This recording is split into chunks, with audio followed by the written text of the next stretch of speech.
Episode 4 राख और रिश्ते। शमशान घाट पर गंगा किनारे चिता की लपटें आसमान को छू रही थी।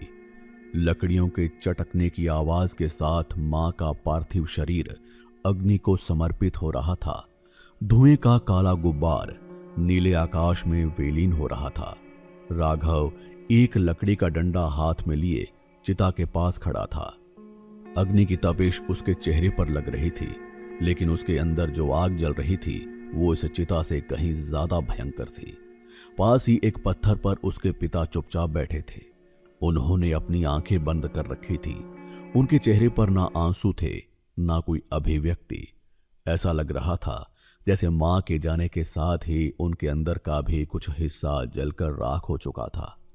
रिश्तेदार और पड़ोसी दूर खड़े होकर कानाफूसी कर रहे थे, लेकिन राघव और उसके पिता के बीच 100 मील की दूरी कायम थी।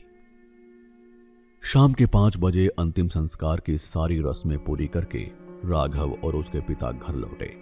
जब घर का मुख्य दरवाजा बंद हुआ तो अंदर का खालीपन काटने को दौड़ता था। वो घर जो कभी मां की चूड़ियों की खनक और रसोई से आती खुशबू से जीवंत रहता था, आज एक शमशान जैसा शांत था।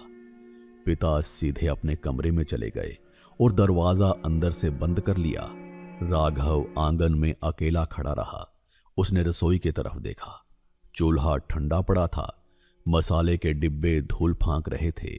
मां की पुरानी सूती की साड़ी अभी भी खूंटी पर लटक रही थी।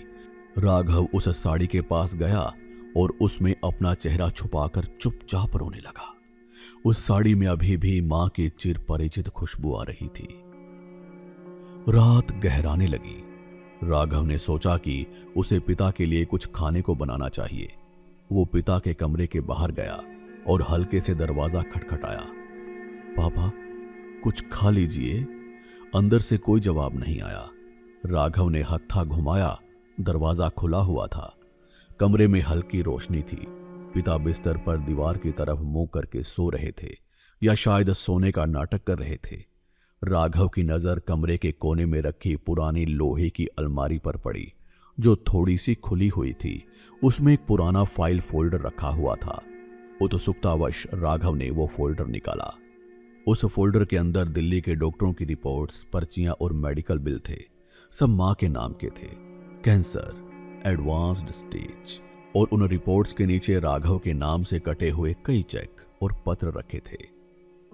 राघव की आंखें फटी की फटी रह गई। मां को पिछले 3 सालों से कैंसर था और उसके पिता ने अपनी जमीन का एक बड़ा हिस्सा बेचकर मां का इलाज करवाया था।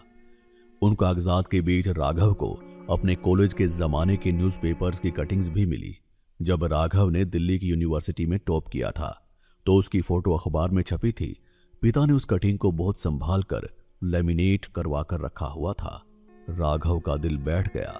वो जिस पिता को अपना दुश्मन समझता था, जिसे सख्त, निरंकुश और घमंडी मानता था, वो पिता अकेले ही इतना बड़ा पहाड़ उठा रहे थे। उन्होंने कभी राघव से पैसे नहीं मांगे, कभी अपनी बीमारी का ढिंढोरा नहीं पीटा, सिर्फ इसलिए कि उनका बेटा अपने करियर में परेशान ना हो।